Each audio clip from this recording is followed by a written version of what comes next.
E aí, pessoal, tudo certo? Esse é o Abre Chaves, eu sou o Pedro e essa é a segunda parte do vídeo sobre depuração. E agora vamos falar sobre memória. Como que nós visualizamos o que há dentro da memória?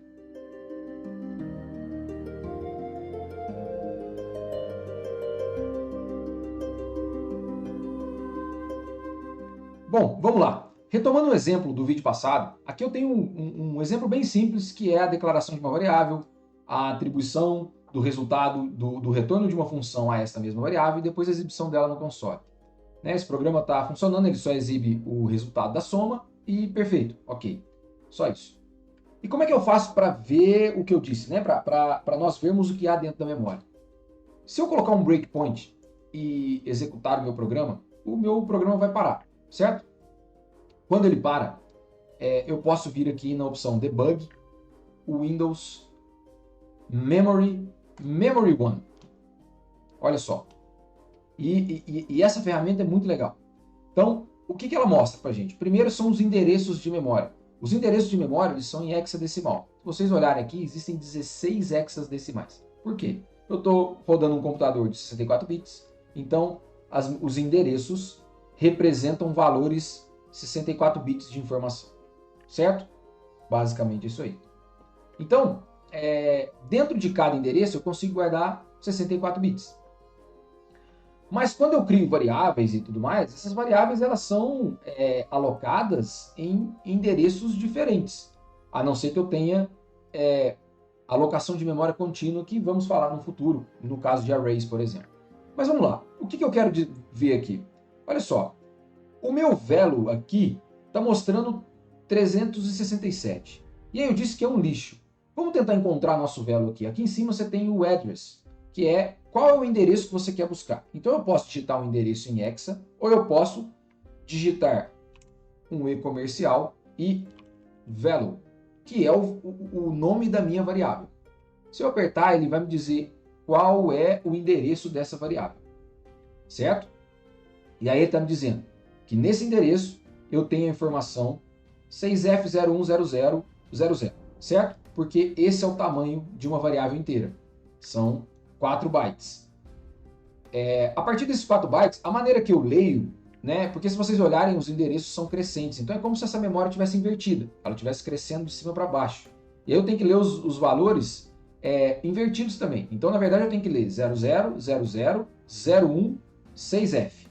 Se eu abrir uma calculadora aqui de programador, né, e digitar o valor que eu disse, 016F, olha o valor que ele me mostra, em decimal 367, exatamente o valor que há dentro do inteiro. Certo? E aí, beleza, se eu agora executar o meu breakpoint, atribuir ao velo o resultado da função soma, ele voltou, agora ele tem lá 001B. Vamos ver aqui o que é o 001B. 1B. Olha, 1B, ele colocou o decimal 27, ou seja, meu velo tem 27, certo? Mas ele armazena em bits, obviamente, mas ele demonstra para nós em hexadecimal. E aí a gente consegue fazer uma leitura e entender o que há dentro dessa memória, o que foi escrito nessa memória. Apesar de não termos falado ainda de ponteiros, que é o terror de quem começa a aprender C++, e veremos que não é tanto assim. Eu também achava um terror, mas depois aprendi que é mais simples do que parece. Mas quando criamos um ponteiro e atribuímos a esse ponteiro, enfim, o endereço de velo, primeiro eu vou colocar aqui,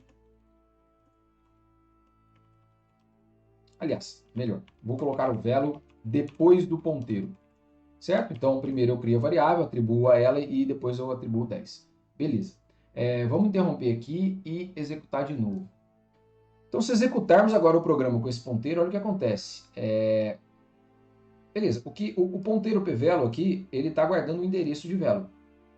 Então, se você olhar, qual é o endereço de velo? O endereço de velo é esse cara aqui. Então, se eu copiá-lo,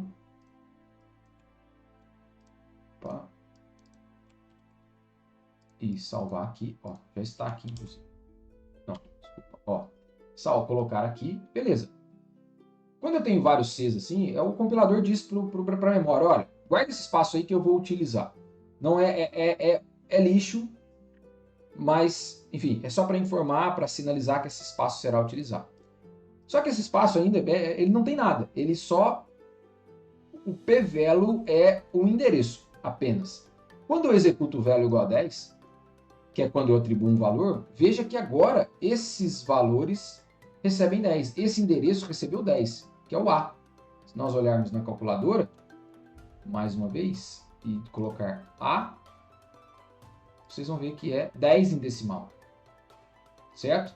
E é isso que acontece. Então, o que nós precisamos saber é que as variáveis nós conseguimos acessá-las acessando o seu endereço com o e-comercial e os ponteiros guardam endereços. Então, nesses endereços terão os valores nos quais eles estão apontando. Certo? Então é isso. Bom, é o que nós podemos falar de memória. Espero que ajude. E aí, aquela historinha de sempre. Comentário, uma curtida. Conto com vocês, beleza? É isso aí. Até a próxima. Valeu!